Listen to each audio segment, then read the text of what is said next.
Do you ever wonder if there's a secret to success with health and weight loss that you somehow just haven't been able to tap into quite yet?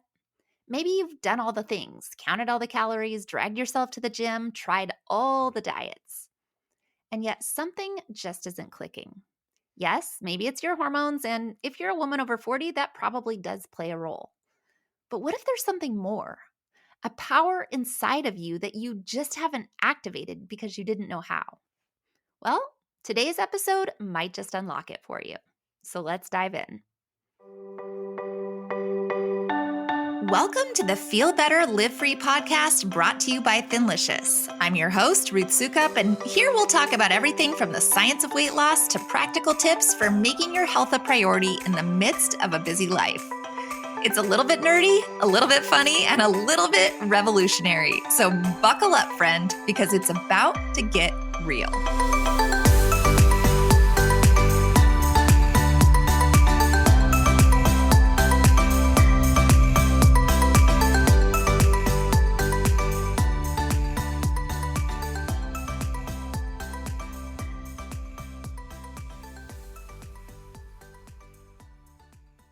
Hey there, and welcome back to the Feel Better, Live Free podcast. For those of you who don't know me, my name is Ruth Sukup, and I'm the founder of Thinlicious and the creator of the Thin Adapted System, as well as the New York Times bestselling author of 7 books. And today we're going to be chatting with the amazing Kate Galli, who is the owner and founder of Strong Body Green Planet and relentlessly focused on creating a healthy, happy, compassionate world.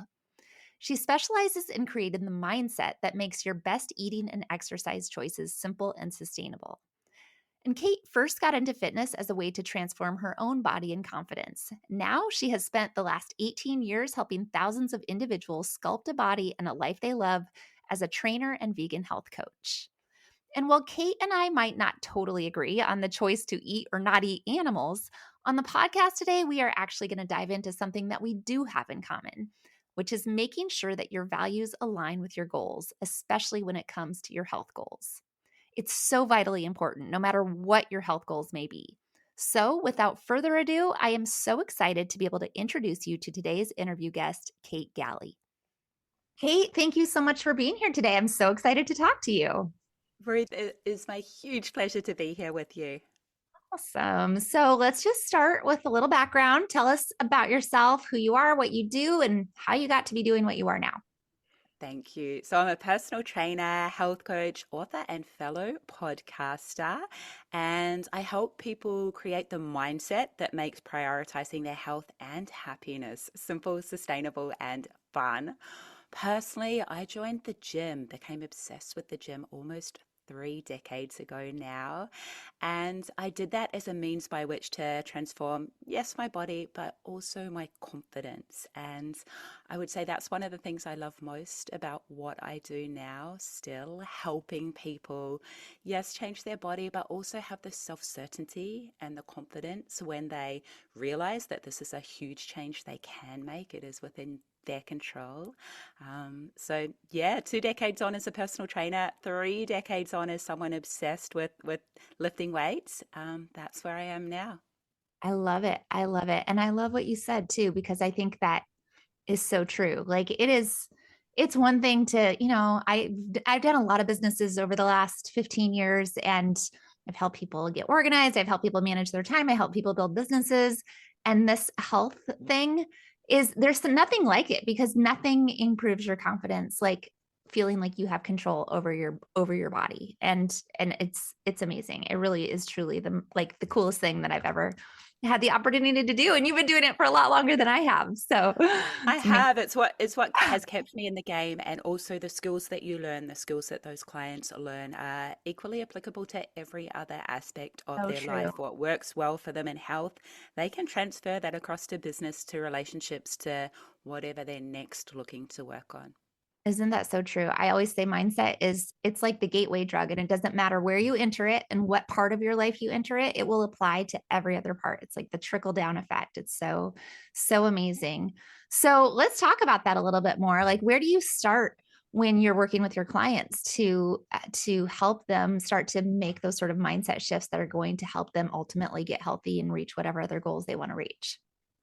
Absolutely. So, this far in, I'm very used to the fact that people want to get actionable straight away. They want to know the best foods to eat, the best exercises to work into their routine. They want all the actions fast, and I've got that for them. However, best case scenario, what we really need to do is lay the foundation for your future ongoing success. And that's where it comes down to mindset. And I've got 6 steps I'll walk people through, but the most important really is first getting absolute clarity on their why. And I like to break that down into, I love acronyms. So, your why is what you're looking to achieve and how it's going to impact your ideal life. We need to get really clear on that why, and we need to build huge emotional intensity into that why that's going to be compelling on those struggle street days that we all get when the motivation wears a little bit thin, which is a couple of weeks in for most people, probably around this time of year or so. And the second next most important step is to align that why, or more so the actions they need to take to achieve the why, with their most important values. So, for listeners who haven't yet elicited their values, those are the emotional states that you seek out before anywhere else. So, there's no right or wrong, good or bad. You do have to be honest with yourself. Look at where you spend your time, energy, and money. So for me, my top two are freedom and integrity. And we need to make sure that the actions my client needs to take to achieve that compelling goal, that they feel like they are congruent with or aligned with those values and not in conflict with them. Because if they're in conflict, they're not going to do the do. They're not going to make those best food choices, and they're not going to do that exercising action. It's always going to be a constant struggle. So Alternatively, when you have that alignment, right, it's just easy to make the right choice. The decision making process is eliminated. yeah. Yeah. I mean that is so true. But like do you find and what do you do when people come to you and say I don't know what my why is? Do you think that comes down to decision fatigue or because there's so many options that they can't figure it out or that they're not being honest with themselves? Yeah, this far on, I would drill down into it a lot further, and I would need a compelling why before I agreed to work with someone, because otherwise they're not going to get results, and that's going to be frustrating for everyone. And I learned like too slowly, but many years ago now, that I can't care more about someone's goal than they do. Like my responsibility is my part in the relationship, and their responsibility is Yes. everything that they do. The 99% of the time, they are not with their friendly personal trainer or a health coach or whoever it might be. So, we would drill down into it a lot more. We would talk about what the way that their life is right now, what it's costing them, how it's going to look in a month's time, 6 months' time, 12 months' time if nothing changes. And actually, there's no status quo with your health. If you're not making improvements, you're actually not just staying the same, you're getting worse. Mhm. And so, again, you've got to find out whether someone's more compelled by pain or pleasure, and both are really good.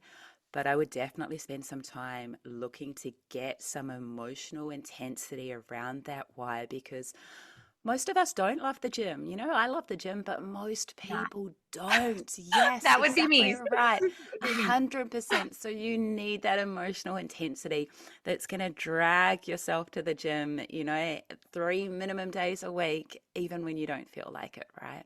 Yeah. Yeah. For me, it was having to get a trainer and forcing Yeah, myself to of have the course. accountability and paying for it. I think the knowing that I had paid up front for these training sessions and that I was going to lose it, the pain of the losing the money was the thing that kept me going. But yeah, it's not You're my so favorite. right. You're so right. And again, I probably learnt this too slowly because it's very unsexy, but accountability to help someone stay consistent. Consistency is the most important thing in weight loss and fitness and all of it. It's not the best program or the tightest nutrition or the flashiest gym trainer, clothes, all of that. It's boring old consistency. And probably the most high value thing I can do, again, it's not designing the best workouts or eating strategies, it's holding someone accountable so that they get to the gym. Very often, my clients actually know what to do. Just the appointment with the trainer gets them actually in the door and makes it more Yes. more effective, more efficient, more fun, more safe. And so that's what it often comes down to. So it's so true. And because I think about that with my trainer, I worked with him for 4 years. Now I Yep. finally moved out to the country and I created my own gym and I have enough skills to do it on my own. But I he wasn't like a hard ass, right? He wasn't like, he was not mean, never mean. So like easygoing, was not the like drive you kind of trainer. And I don't know what style of trainer you are, but he wasn't like that. But it was literally for me just the fact that I had an appointment and I stick to my schedule. And so that was just that became my routine. And that was the thing that kept me going. And so I think you're so right when you talk about, you have to figure out what motivates you. Everybody's a little bit different. Everybody works a little bit differently, but a lot of times it's that like one little extra step that works with your brain and the way that you work that can help be the catalyst to change. And then what you said too is that it's the consistency is so huge. We think we have to make these big dramatic changes all the time, and it's really not that. Big goals don't happen like that. It's not this big giant step. It's the consistency and the small steps taken consistently over time that make all the difference. I love that. Well, 100%. And if we take it back to aligning your goals with your values, imagine the person who comes and perhaps they're not like that compelled by their own health. Maybe their husband or wife has sent them to the gym or whatever it may be. If we get to the point where we find that their number one value is maybe family, right? Maybe that's the thing that is most important to them. Then connecting, achieving that goal to their family is going to be supremely beneficial in helping them take the exercising and eating actions they need to take. Maybe they don't care enough about it for themselves, however, they likely do for their partner, for their kids, whoever it is they love most in the world. That's likely enough incentive for them. I love that. Do you think everyone has something? I'm an optimist. I think that they must, right? I don't want to encounter the person who doesn't care about anything. I think a lot of us probably have defenses. A lot of us have tried and failed at something in the past, so we put our defenses up because of that fear of failure. A lot of people with fitness specifically, you'll know this. A lot of people they don't give it their all because then they've got that little get out of jail card. I didn't try my all, so it's always like in the future. Oh, but I can give it my everything in the future. There's always that hope in the future. However, right now, if you're not where you want to be with your health, and your health is all you've got, basically, nothing else matters if you're not healthy, even if you're not healthy for your loved ones, if they're most important. So I think a lot of people have these defenses, these barriers, call it secondary gain, that secret hidden benefit that you're getting to enjoy by not giving your health your all. So it's up to a coach to help them break through some of these barriers. I love that. I love that. That reminds me, I got this email this week from a client who was responding to an email and I think to my podcast, we were just talking about that before we went live, that I recorded a podcast um, earlier this month that was talking about my personal goals for the year. And she said that she kind of a few years ago went through the same sort of epiphany, and her brother was diagnosed, I believe her brother was diagnosed with cancer or something bad. And she kind of had this moment of going, what am I like? What am I living for? What am I doing? Right? What am I doing? And if I only had a year to live, I think he was given like a short amount of time. If I only had a year to live, am I living my life the way that I want to be living?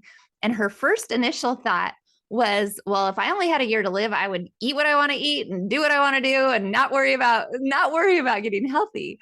And then I think her dad said to her, but what if you have 100 years? Like, what if you live till you're 100? Is this, do you want to feel like crap until you're 100? And that was kind of the moment for her where she went, oh, I am not taking care of myself. I don't feel good. I don't want to feel like this. And then that sort of started to connect. Like, yes, you want to live for the moment, you want to live for now, but also you don't want to set yourself up for failure 20 years from now because because you'll have to deal with the ramifications of that. And so it's just a really interesting what finally connects with people. To get that, find that why, exactly like you were talking about, to find that why. What is the part that is emotionally going to hit you enough to actually make the change? And Mm. it's different for everyone. Go, Dad. That's a great reframe.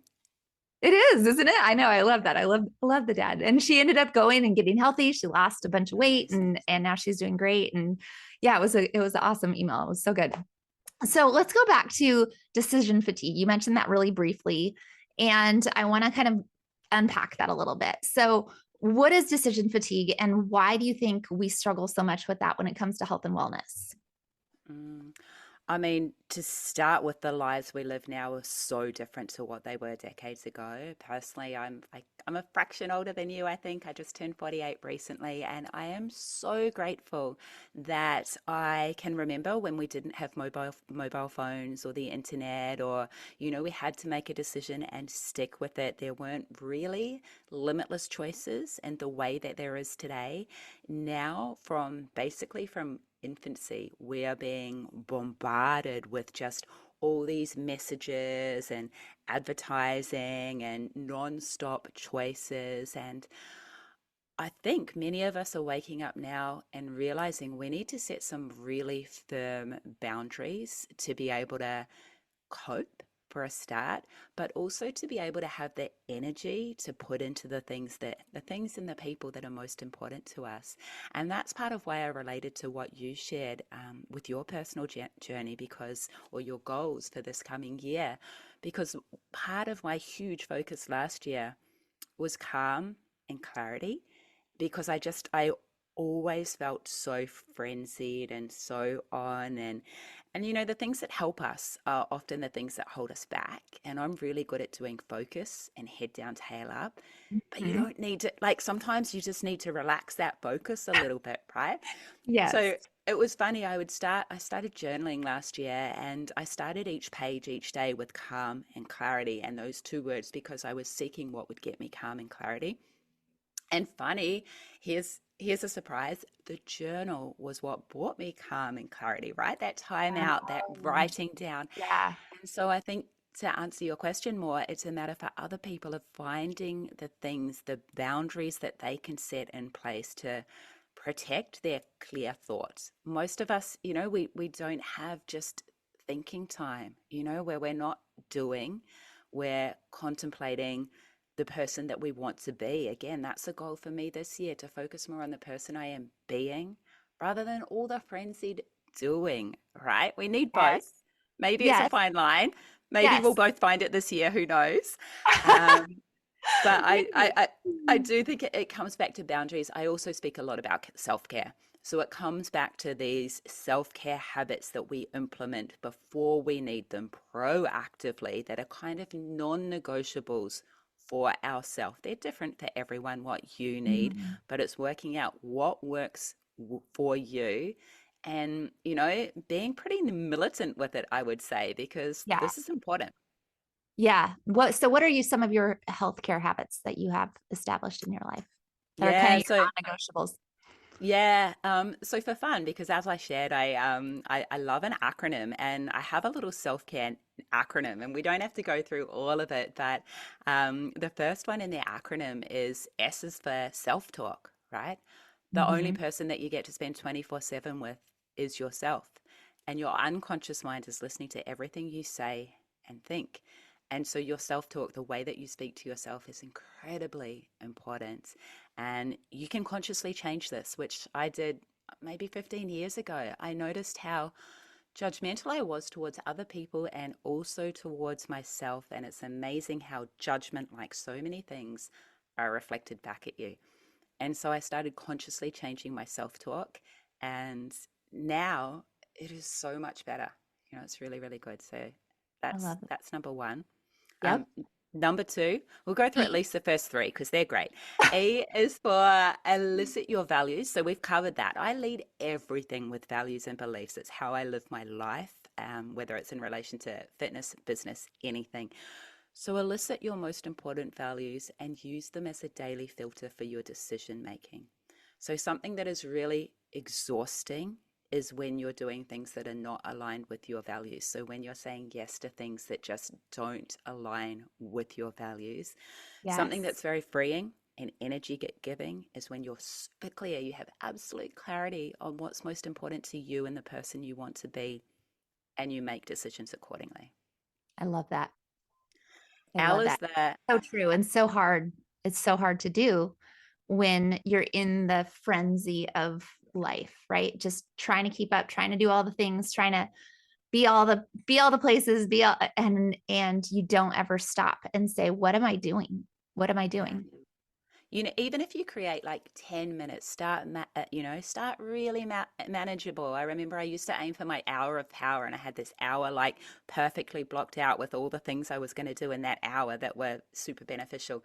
And that, like, that's daunting for most people, right? Most Mhm. people can find 10 minutes for clear thought, meditation, journaling, whatever it is, to quiet the noise and get clear on the person that they're looking to be. Yeah, it's so true. It's so true. Okay, so that's your E.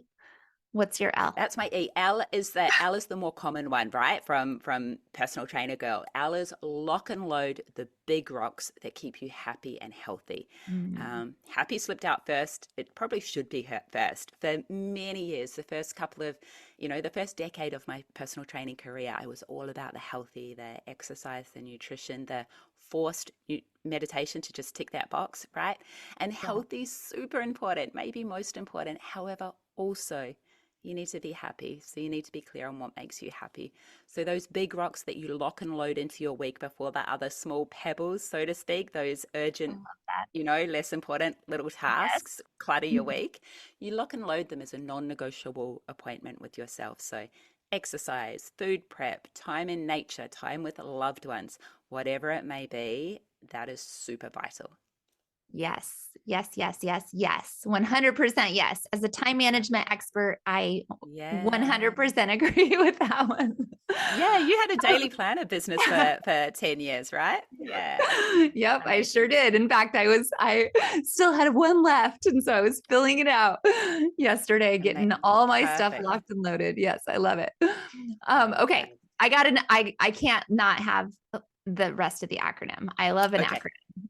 All right. Amazing. So F is for filter the people you spend time with. And yes, this is for filtering out those energy vampires as much as we can. We've all heard of that, the people that absolutely suck the joy and energy out of your day. Be they friends, family, clients, filter them out to the best of your ability. And also filter in those people who, when you spend time with, you just feel replenished and full of joy. And hopefully, we've all got someone like that in our life, and actively look to filter more of that person into your life as a form of self care. I love that. C is for create a not to do list. So maybe I'm filling our listeners' minds with all the things that they should be doing, those vital tasks. We need to start first by buying some time, and a not to do list is how you do that. So make that list of all the things that perhaps you've resent, or they're not as effective as they used to be, those habits that we still sometimes cling to, or they're just plain not working and not fun and not effective. That not to do list is vital. So, what's on your not to do list? It has. I've nailed it finally this year. I had a reoccurring no email, no social media in bed, which is just appalling and so embarrassing that I admit that I used to check those things in bed. That's ridiculous, right? No Uh, comment. so that has been super impactful to reinstate that as a firm not to do on my list. I'm also pretty precious with my Sunday. My main goal Sunday is to start the week like fresh and energized and excited for the week to come. So I'm pretty firm with what I'll say no to, even. So definitely, like work stuff, but absolutely social arrangements that I'm not super pumped for. I'll say no to on a Sunday because I just want to be on from 4 a.m. Monday morning. I don't like, I need to be fresh. So Yeah, those are a couple. Yeah. I love that. I love that. Okay, so we're up to A. Yeah, A is for I've just re-implemented this and it is amazing. A is for a 24-hour digital detox. I did this years ago. I banged on about how amazing it was, and then I just skipped it for years. And I started it again a couple of weeks ago, and it's just picked 24 hours. Mine's from about lunchtime on a Saturday to lunch on a Sunday, where zero email, zero social media. Maybe you listen to some of those podcasts that you love and you still text your friends, but you're not doing that mindless scrolling and checking for Yeah. 24 hours. The freedom. It is It's amazing. amazing. It's Yeah. amazing. Yeah, I can concur with that. So I just am coming back from my Christmas vacation and I spend a lot of time on Instagram. That's where I am, very active. And it's amazing how much scrolling you end up doing when Oh, you're yeah. supposedly working. But I pre-scheduled all of my posts for 3 weeks and didn't really have to get on at all. And it's so amazingly freeing that things could just keep going. And now my latest is with my church. We're doing 21 days of prayer and fasting, and I'm fat. I wasn't even planning to really do it. And I'm doing dry January anyway. So I'm like, that's probably counts, right? For as my fasting. I'm fasting from alcohol already. But then I had this moment when I was sitting in church listening to the sermon, like, I think I need to fast the news, because that's for me is, Oh, keeping yes. up on all the news, what's going on, and have all my news sites that and it becomes this just mindless scroll. Mhm. And before you know it, it's 3 hours later and you're still reading all the news and it's just negative energy coming in because it's all like, rah, rah, rah. So yeah, it's 100%. been, I think, 5 days without it and it feels amazing. Good on you. I completely agree. The thing is to consider how you feel after these actions. And if you feel rubbish, then, eliminate them pretty much. Yeah, I love it. I love it. Okay. So Second to last is one of probably my favorites, right? R is the realistic expectations of yourself and the people you love. And so, mm, with any big lifestyle change, big health change, we put a heap of pressure on ourselves. And also, often, we put a lot of pressure on the people surrounding us to support us, and they absolutely should support us. However, too much pressure, unrealistic expectations, it really just can create angst and even conflict. And so for me, that is a huge one, to just lower the bar a little bit to raise your chance of success, and super effective.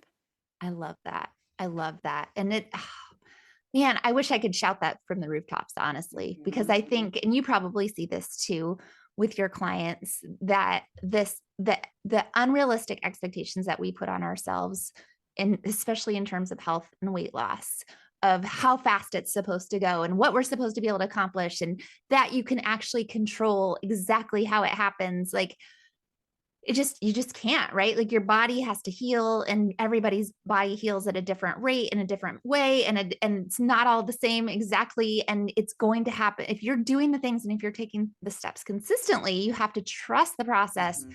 that it will happen, that it's the consistency, but it's not on a certain time frame. And man, letting go of those unrealistic expectations, that is probably the kindest thing that you could ever do for yourself. I can't even, I like want to give you all the applause for that one.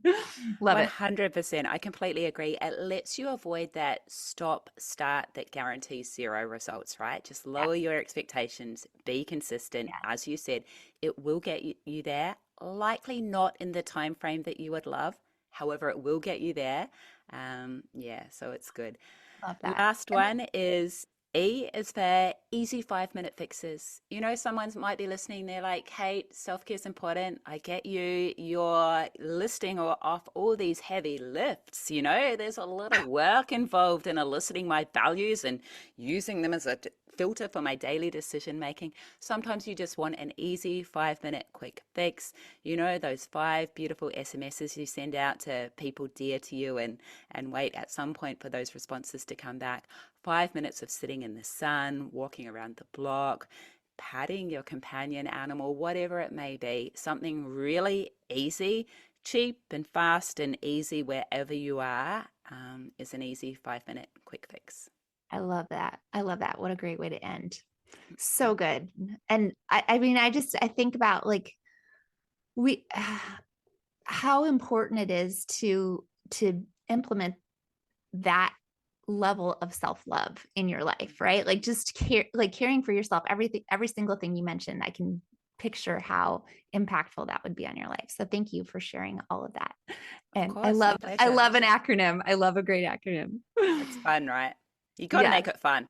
You gotta make it fun. And just the aligning the values too is such an important piece Mhm. of all of this. It's so core and so central, but how do you even start the process of identifying those values?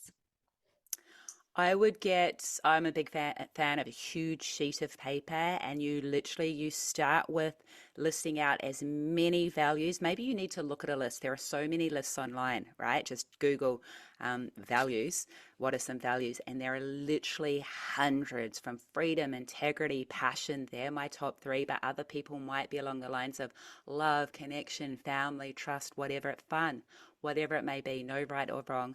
If they're not flooding into your mind, Google a list and see what resonates and jot down as many as resonate with you, and then narrow it down to your top three. And you Mhm. can go further and kind of prioritize them to find out what's number one. And you would do that by saying, what's more important to me, freedom or family? Again, no right or wrong, but which one comes first? And we can work both in, of course. But that is how I would recommend that someone who isn't if the values thing are all a bit new, your life is operating in accordance with your values right now, either effectively or not. Right. But that clarity will let you ensure that it becomes effective and easier. Yeah, I love that. So what do you say to the perfectionists out there? Because I know they exist. It's the top fear archetype is that perfectionist procrastinator archetype. Um, who is so afraid of getting it wrong or making the wrong choice or even going through that exercise feels like compelled to pick the right answer rather than what's truly aligned with their values. How do you get over that part? First off, the right answer that's not aligned is not going to be effective. It's not going to work. You're wasting your time, basically.